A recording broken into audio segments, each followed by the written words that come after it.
धीमहि धियो यो नः प्रचोदयात्।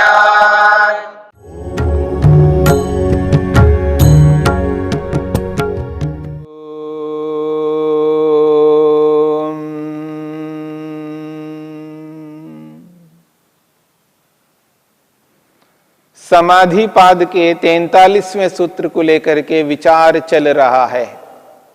स्मृति परिशुद्धौ स्वरूप शून्य इव अर्थमात्र निर्भाषा निर्वितर्का, समापत्ति को लेकर के बात कही है। जब अर्थमात्र निर्भाषा पदार्थ मात्र प्रकट हो रहा होता है समाधि में, उस स्थिति में वो अर्थमात्र, वो पदार्थ किस रूप में है, तो महर्षि वेदव्यास ने एकत्व के रूप में, इकाई के रूप में है, और वो इकाई के रूप में ही समाधि में प्रकट होता है, ऐसी बात कही है। हमने एकत्व को लेकर के विचार किया। जो एक है वो संस्थान विशेष होता है, वो संघटित रूप होता है, वो अनेक अवयवों को मिला करके एक के रूप में आता है, इस बात को लेकर के विचार किया। और जो एक होता है, जिसको इकाई के रूप में कहते हैं, एक व्यक्ति के रूप में कहते हैं, वो अनेक अवयवों का समुदाय होता है, पर वो संस्थान विशेष होता है, वो विशेष प्रकार से संगठित किया हुआ एक रूप होता है। इसलिए महर्षि वेदव्यास ने उसके लिए कहा स एषः धर्मः अवयवी इति उच्यते। स एषः धर्मो अवयवी इति उच्यते। वह जो एक के रूप में है, वो उसको अवयवी शब्द से, अवयवी नाम से, संज्ञा से कहा जाता है। उसका नाम है अवयवी। अवयव और अवयवी, अनेक अवयवों को मिला करके जब एकीकरण किया जाता है, इकाई के रूप में उसको लाया जाता है, उस इकाई के रूप में आए हुए पदार्थ को अवयवी शब्द से कहते हैं। तो अवयव और अवयवी, और जो अवयवी है वही हमें दृष्टिगोचर में आता है। संसार में जिन जिन पदार्थों को हम इन इंद्रियों से देख रहे हैं, उनको अवयवी कहते हैं, इकाई के रूप में कहते हैं। और महर्षि वेदव्यास कहते हैं यो असौ एकश्च, यो असौ एकश्च महांश्च अणियांश्च स्पर्शवांश्च क्रियाधर्मकश्च अनित्यश्च तेन अवयविना व्यवहाराः क्रियन्ते। महर्षि वेदव्यास ने कहा, जिसको एक कहा है, एकत्व को, एक इकाई के रूप में जो हम संसार में देखते हैं, वो क्या है? यो असौ एकश्च, वह यह एक है, जिसको हम एक के रूप में बोलते हैं। और कैसा है? महांश्च, वो बड़ा होता है। जो भी हम देखते हैं वो बड़ा ही होता है। जिस किसी को भी इंद्रियों से हम देखते हैं वो महान होता है, बड़ा होता है। इसलिए उसने कहा महांश्च, वो महान होता है। अणियांश्च, हां, किसी की अपेक्षा से वो छोटा भी होता है। किसी को हम बड़ा देख रहे हैं और किसी को छोटा देख रहे हैं, उस बड़े की अपेक्षा वो छोटा होता है, पर वो छोटा भी वास्तव में, मूल रूप में अनेक अवयवों का एक समुदाय होने से वो महान ही होता है। मेरी बात को समझने का प्रयत्न करना। जिस किसी को हम इंद्रियों से देखते हैं, जो दिखाई देने वाली एक वस्तु है, इकाई है, एक व्यक्ति है, वो एक अवयवी है, वो महान ही होता है। हां, किसी की अपेक्षा वो अणियान भी होता है, यानी छोटा भी होता है। इसलिए कहा यो असौ एकश्च, वो एक है। महांश्च वो बड़ा है, अणियांश्च अर्थात वो छोटा है किसी की अपेक्षा से, स्पर्शवांश्च और याद रखना जिन इंद्रियों से हम देखते हैं जिस किसी को प्रत्यक्ष करते हैं वो स्पर्श वाला होता है, स्पर्शवांश्च वो स्पर्शवान होता है, उसमें स्पर्श है। फिर कहा जा रहा है क्रिया धर्म कश्च वो क्रिया धर्म वाला है, क्रिया स्वरूप वाला है, उसमें क्रिया है, कोई ना कोई क्रिया होती है, कोई ना कोई कर्म होता है। दृष्टिगोचर में आने वाले जो कोई भी पदार्थ है वो क्रियावान हैं। जिन इंद्रियों से हम जिन पदार्थों को देखते हैं उसमें क्रिया होती है, उसमें गति होती है। वो गति अलग अलग प्रकार की हो सकती है और ऐसा नहीं है वो दृष्टिगोचर में तो आ रहा है और वो क्रियावान ना हो, ऐसा हो नहीं सकता। उसमें कभी क्रिया ना हो यह संभव नहीं है, कभी ना कभी उसमें क्रिया होगी, इसलिए वो क्रियावान है। और एक बात कहिए, अनित्यश्च और वो अनित्य है, वो पदार्थ अनित्य है। जिस किसी को भी इंद्रियों से हम देखते हैं वह पदार्थ अनित्य ही होता है, यानी नष्ट होने वाला होता है, सदा रहने वाला नहीं है। अनित्यश्च वो अनित्य है। तो कहा जा रहा है यो असौ एकश्च जो अवयवी है, जो एकत्व को रखता है, जो एक कहलाता है, उसका पहला विशेषण है एकश्च वो एक है। महांश्च वो महान है, बड़ा है, महत् परिमाण वाला है, परिमाण की दृष्टि से वो बड़ा है, बृहत परिमाण वाला ही दृष्टिगोचर होता है। और साथ में अणियान कहा है, अर्थात वो सूक्ष्म भी है यानी छोटा भी है, किसी की अपेक्षा से वो छोटा है।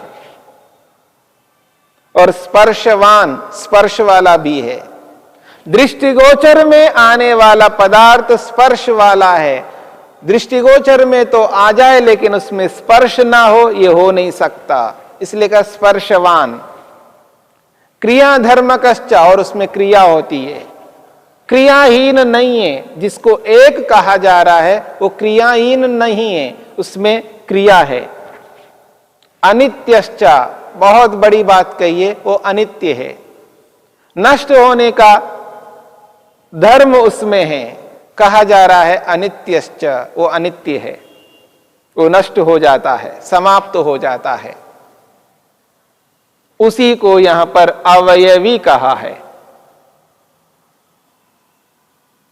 कुछ लोगों की एक मान्यता है, वो कहते हैं निर्वस्तुकः वो एक इकाई के रूप में नहीं है, सप्रचय विशेषः वो केवल अवयवों का समुदाय है, अवयवों का एक झुंड है। वो इकाई को एक वस्तु को स्वीकार नहीं करते हैं।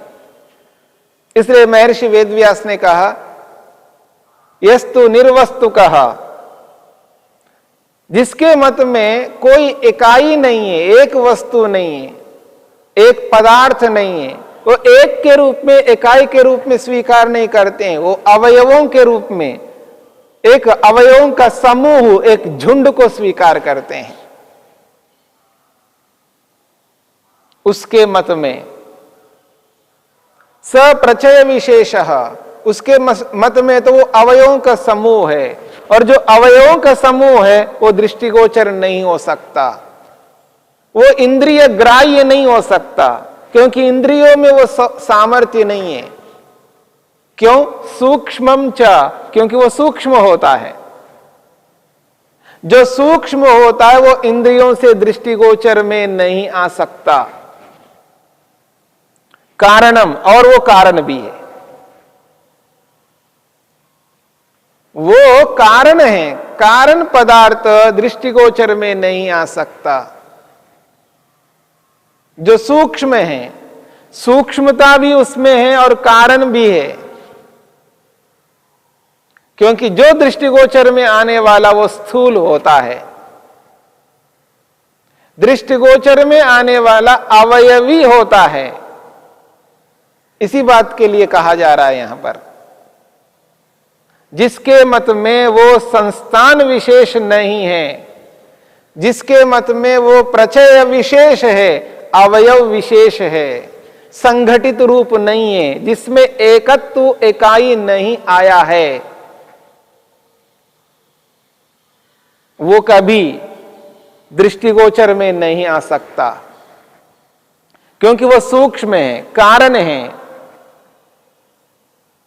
अनुपलभ्यम, वो उपलब्ध नहीं हो सकता, इंद्रियों से वो दिखाई देने वाला पदार्थ नहीं है, इसलिए अनुपलभ्यम, वो उपलब्ध नहीं हो सकता। जब वो उपलब्ध नहीं हो सकता, इंद्रियों से दृष्टिगोचर में नहीं आ सकता, तो फिर तो सब कुछ मिथ्या ही है। जो हमें दिखाई दे रहा है वो उपलब्ध नहीं हो सकता। उस स्थिति में मिथ्या ज्ञान को प्राप्त हो जाएंगे, तब तो सब कुछ मिथ्या ही मिथ्या माना जाएगा। क्यों? अवयवी के ना होने से। वहां पर अवयवी इकाई नहीं है। जहां अवयवी नहीं है वहां कोई भी दृष्टिगोचर में नहीं आ सकता, और जहां अवयवी नहीं है, दृष्टिगोचर में नहीं आता है, तब तो मिथ्या ज्ञान को प्राप्त हो जाएंगे, सब कुछ मिथ्या ही माना जाएगा। इसलिए महर्षि वेदव्यास कहते हैं वो तो मिथ्या ज्ञान है। क्यों? अतदरूप प्रतिष्ठम, अतदरूप प्रतिष्ठम है। जो वस्तु जैसी है वो वैसा आपको प्रतीत नहीं हो रही है, अतदरूप प्रतिष्ठ है, तदरूप नहीं है। जिस रूप में पदार्थ प्रतिष्ठित है उस रूप में दिखाई नहीं दे रहा है, इकाई के रूप में है और आप उसको इकाई के रूप में नहीं मान रहे हैं, आप अवयवों के रूप में स्वीकार करते हैं। एक इकाई को आप अवयवों के रूप में, पृथकत्व के रूप में आप स्वीकार करते हैं, तो जो वस्तु जैसी नहीं है उसको वैसा मानना ये अतदरूप प्रतिष्ठित स्थिति वाली है, इसलिए वो वस्तु मिथ्या है, इसलिए वो मिथ्या ज्ञान को प्राप्त हो जाएगा। इकाई को आप इकाई को ना माने तो वो तो मिथ्या है, और जो मिथ्या ज्ञान को प्राप्त होता है वह व्यक्ति कभी जीवन में सुखी नहीं हो सकता। जिसके जीवन में जितना मिथ्या ज्ञान होता है वो उतना ही दुखी होता है, और योग यही कहता है मिथ्या ज्ञान दुख का कारण है, तत्वज्ञान सुख का कारण है। आज मनुष्य दुखी है किसी न किसी मिथ्या ज्ञान के कारण है। जहां कहीं पर भी दुख है, जिस व्यक्ति के जीवन में दुख है, उस दुख के पीछे मिथ्या ज्ञान कारण है, और जहां मिथ्या है वहां तत्व ज्ञान नहीं हो सकता। जहां अविद्या है वहां विद्या नहीं रह सकती। एक समय एक रहेगी, या तो विद्या रहेगी या अविद्या रहेगी, और अविद्या को ही मिथ्या ज्ञान कहा जा रहा है यहां पर। उस स्थिति में कोई भी वस्तु वस्तु के रूप में नहीं है। जिस किसी भी वस्तु को देखेंगे वो अवयव विशेष है, प्रचय विशेष है, वो संस्थान विशेष नहीं है, एक संगठित रूप नहीं है, इकाई के रूप में नहीं है। और जिस किसी को इकाई के रूप में हम नहीं देख रहे हैं, जो इकाई के रूप में है, एकत्व के रूप में है, यहां पर अवयवी नहीं है, अवयव है, और जहां अवयव है वहां मिथ्या है, क्योंकि अवयव दिखते नहीं है। अवयव इसलिए नहीं दिखते, वो सूक्ष्म होते हैं, और जहां सूक्ष्मता हो वहां पर दृष्टिगोचर कुछ भी नहीं हो सकता। और जहां दृष्टिगोचर हो रहा हो वहां पर वो अवयव नहीं है, वहां अवयवी है, इकाई है, एकत्व है। और अवयवी का ही व्यवहार होता है, अवयवों का व्यवहार नहीं होता। इस बात को समझना है। इसलिए महर्षि वेदव्यास ने स्पष्ट किया है, संसार में इंद्रियों के माध्यम से जिस किसी को भी हम देखते हैं वो अवयवी के रूप में, इकाई के रूप में दृष्टिगोचर होता है।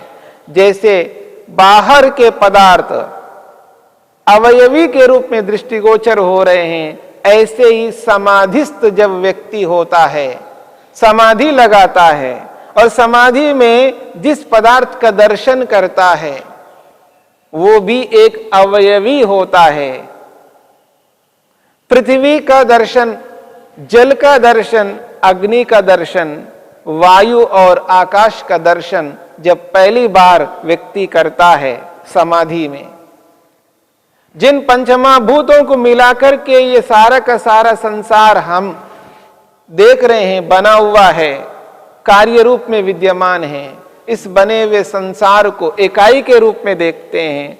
ऐसे ही समाधि में जिस पृथ्वी तत्व को हम दर्शन कर रहे हैं वो भी इकाई के रूप में ही दिखाई देता है, क्योंकि वो जो इकाई के रूप में दिखाई दे रहा है वो भी अवयवी है।